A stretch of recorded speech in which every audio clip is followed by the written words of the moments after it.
Un enseignant a assassiné son élève. Chers internautes, shalom.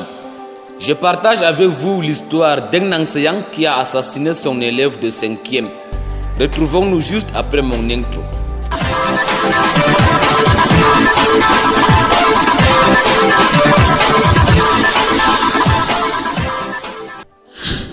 Il était un vendredi dans l'après-midi où un enseignant était en classe dispensant le cours de géographie. Soudain, une de ses élèves filles lui a posé une question qui semble être facile et simple, que l'enseignant avait supposé qu'elle devait connaître la réponse, car l'enseignant avait bien expliqué ce sujet la semaine précédente. L'enseignant a donc donné la réponse à la fille en lui disant « Vas-tu t'asseoir avec ton vilain visage ?» Et la classe s'est mise à éclater de rire. Mais l'élève avait l'air embarrassé. L'enseignant continue donc la leçon, mais il se sent un peu coupable de ce qu'il avait dit à la fille. Le cours est fini donc et chacun est sorti de la classe. Le samedi, l'enseignant est allé à l'église. Le prédicateur parlait de la langue et sa puissance. Le pasteur a bien expliqué comment l'homme pourrait faire tomber ou tuer les autres par les paroles. L'enseignant s'est souvenu donc de ce qui s'est passé le vendredi et il s'est reconnu coupable. Il a même juré qu'il allait présenter ses excuses à l'élève embarrassé le lundi en arrivant en classe.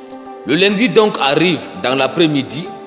L'enseignant alla en classe, mais il n'a pas vu l'élève. Il avait donc demandé à ses camarades en classe, mais personne ne savait de qui est-ce qu'il parlait. Il a alors dit qu'il cherchait la fille qu'il avait insultée vendredi. Subitement, les élèves se rappelèrent donc de la fille et ils ont dit à l'enseignant « Oh, c'est Joyce, monsieur, mais elle n'est plus en classe aujourd'hui. » En effet, la fille s'appelait Joyce.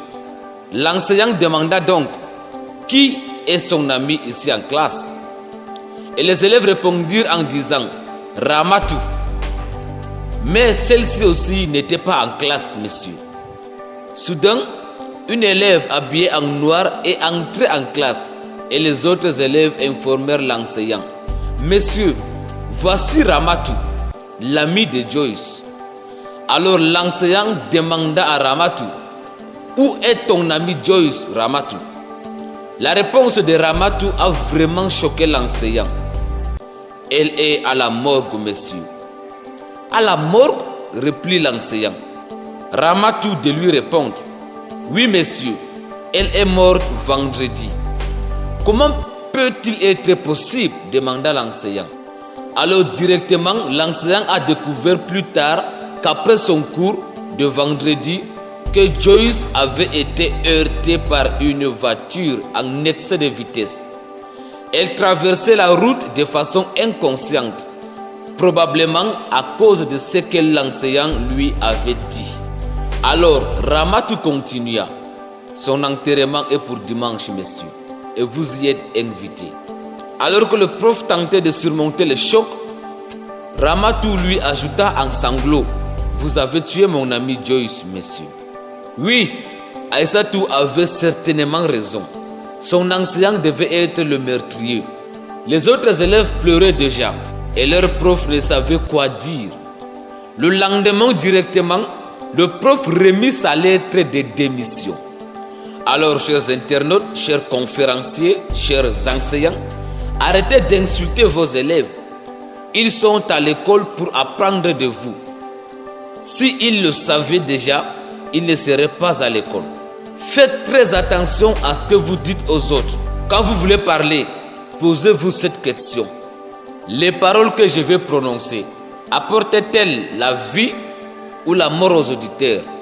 Notez bien, cette histoire ne s'applique pas seulement aux conférenciers et aux enseignants, mais à tout un chacun de nous qui entrons en contact avec les êtres comme nous, nos clients, nos étudiants, nos parents, nos amis, nos collègues, nos membres à l'église, nos prochains. Soyons donc conscients de la façon dont nous nous adressons les uns aux autres. La Bible est dans Proverbes au chapitre 16 du verset 27 au verset 28 nous dit de garder le silence quand nos paroles pourraient détruire la réputation de quelqu'un. Et dans 1 Corinthiens au chapitre 8, le verset 11, l'apôtre Paul nous exhorte à garder le silence si nos paroles offenseront une personne plus faible. Alors pour la suite des versets bibliques qui nous parlent du silence, je vais faire une petite vidéo le dimanche prochain pour vous. Je vous demande donc de vous abonner et activer la cloche de notification pour ne pas la rater. Que Dieu donc vous bénisse et qu'il veille sur vos paroles afin que ce que vous allez prononcer soit toujours le reflet de sa gloire et de sa volonté. Au nom de Jésus-Christ. Amen.